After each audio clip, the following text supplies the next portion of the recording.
The advice presented in this video is intended as general advice only. It is not a substitute for medical advice or treatment. I therefore accept no liability whatsoever, either expressed or implied. Hello everyone, this is a continuation of my series on South African travel tips, and today we're talking about health, so how you can stay healthy and well while you're visiting South Africa.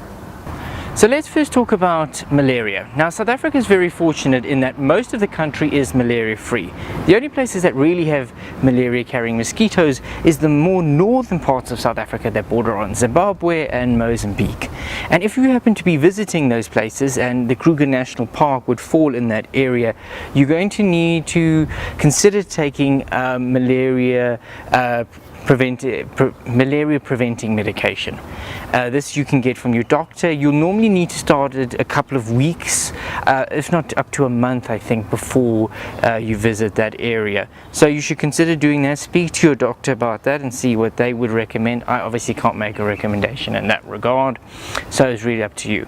The second layer of prevention that you should use, and preferably in conjunction with the medication, is insect repellent. We have a very popular brand in South Africa called Tabard, which I like to call Safari Cologne because of its smell. Just put that on the exposed areas of your skin, even underneath your t-shirt slightly, because these mosquitoes can be a bit sneaky. But when I ever go out just in general, if there's lots of mosquitoes, I would use that. But yeah, if you're going to Johannesburg or places like that, you do not need to worry about malaria carrying mosquitoes.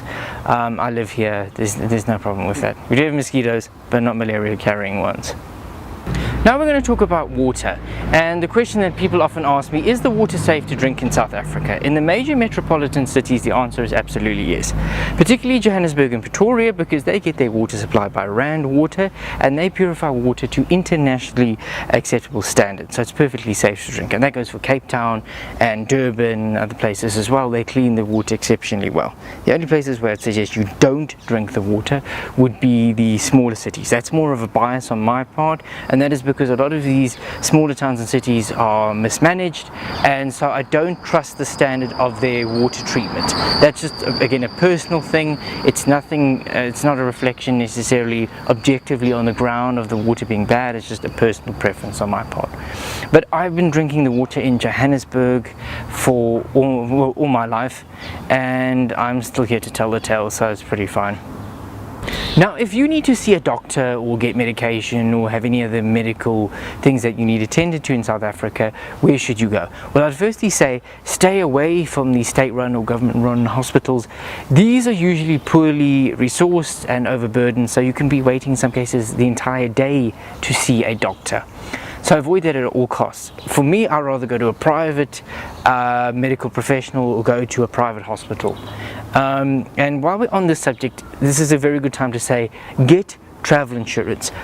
Even if you were not visiting South Africa. I know people, yes, it's anecdotal, but whose lives have been literally saved by the fact that they had travel insurance. They would have died if they didn't have it. And that's because you will get the best treatment that money can buy.